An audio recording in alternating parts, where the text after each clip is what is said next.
Famous aviatrix Amelia Earhart was beginning a program of air research that ended with her mysterious disappearance in the Pacific. This isn't just another ghost story from the ocean. If she did what she said she was doing, she should have made it to another island. It's the one we whispered about for nearly a century. We never hear from her again.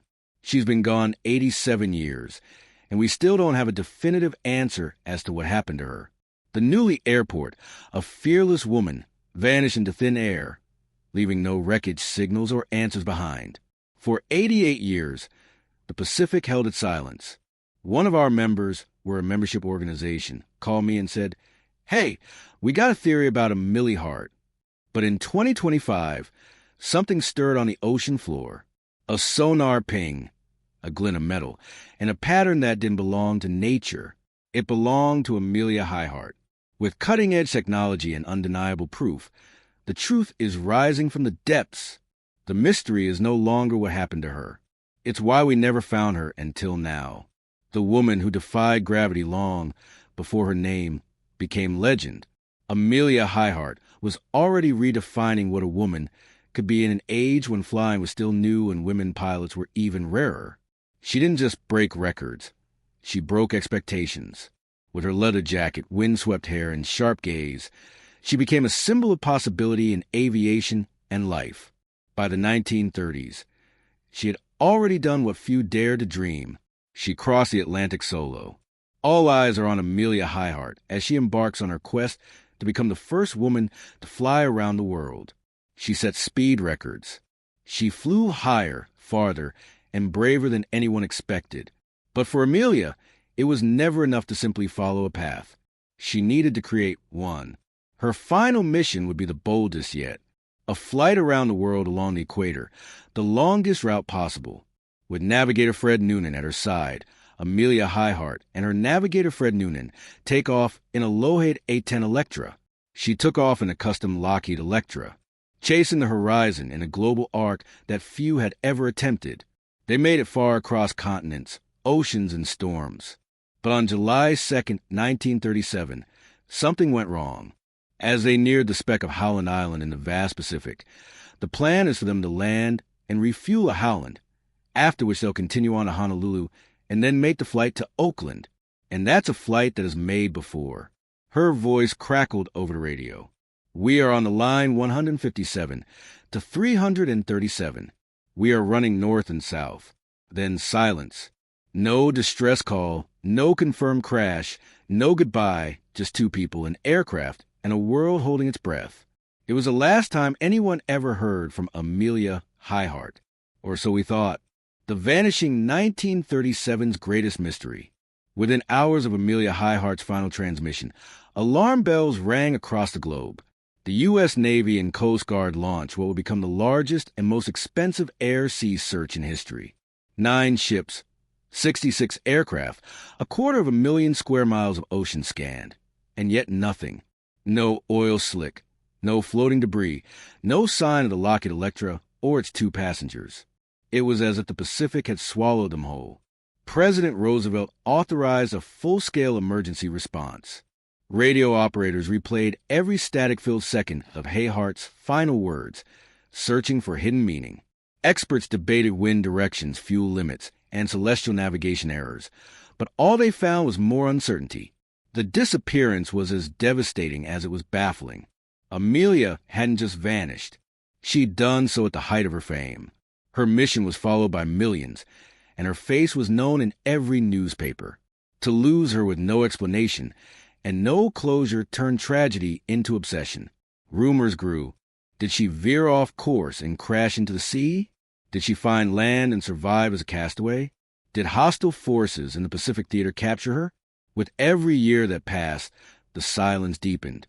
And in that silence, the mystery of Amelia Earhart only grew louder. The ocean had taken something more than just a person. It had taken a symbol. And until now, it has never given anything back. Theories and dead ends. For decades, the void left by Amelia Earhart's disappearance became fertile ground for speculation. Without a confirmed crash site, debris, or bodies, the world filled in the blanks with imagination and sometimes desperation. One of the most enduring ideas was a crash and sink theory. It suggested that Amelia simply ran out of fuel and ditched into the Pacific near Howland Island. Clean, plausible, but lacking evidence. Multiple expeditions scanned the seabed near her last known coordinates, each returning empty-handed. Then came the Gardner Island theory, now called Nikomoro. This uninhabited atoll lay far south of Earhart's planned flight path. Some believe she landed there and survived for a time as a castaway. A woman's shoe was found, a fragment of aluminum, even a bone, but none of it could be definitively linked to Amelia or Fred Noonan. DNA testing would later cast doubt on all of it. Another theory turned political, that Japanese forces captured Earhart while straying into their territory. A photo emerged in 2017 claiming to show her in custody. It sparked headlines but was later debunked. The photo dated 2 years before she vanished. The most outlandish theory: she faked her death and returned to the U.S. under a new identity. It's a story tabloids loved, but DNA evidence and historical records quickly dismissed it. None of these ideas answer the central question: where was the plane? It would take 88 years and revolutionary technology to finally begin uncovering the truth. The 2025 breakthrough. The answer didn't come from a lucky dive or a chance sighting. It came from data, layer upon layer of it. In 2025, a team of oceanographers, aviation historians, and data scientists pulled everything the world had ever gathered about Earhart's flight. Radio signals, weather archives, fuel logs, and even psychological profiles of Amelia and Fred. Nothing was left out. Then they did something no one had before. They fed it into a unified probabilistic model. This model didn't guess. It calculated.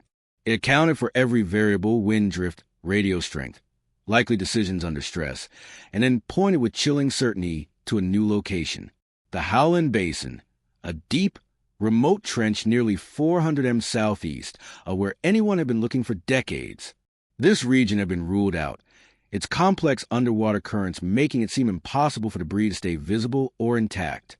But the model said otherwise. It predicted a debris path long forgotten, shaped by tides and time. A new search was planned, this time armed with precise coordinates. There would be no more scanning thousands of miles aimlessly. The target zone had been narrowed to just over 100 square miles. And this time, they weren't sending people. They sent machines. Autonomous drones powered by artificial intelligence and guided by sonar descended into the depths. For days, the Pacific stayed quiet.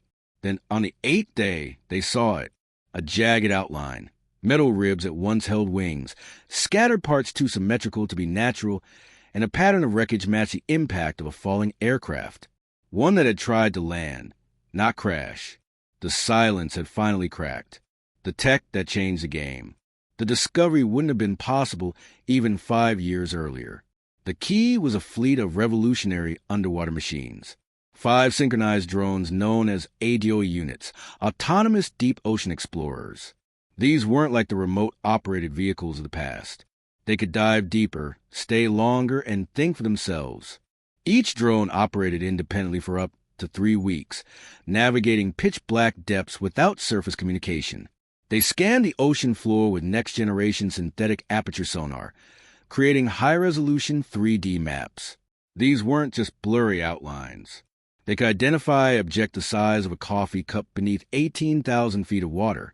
What made this technology extraordinary was its adaptability. The sonar system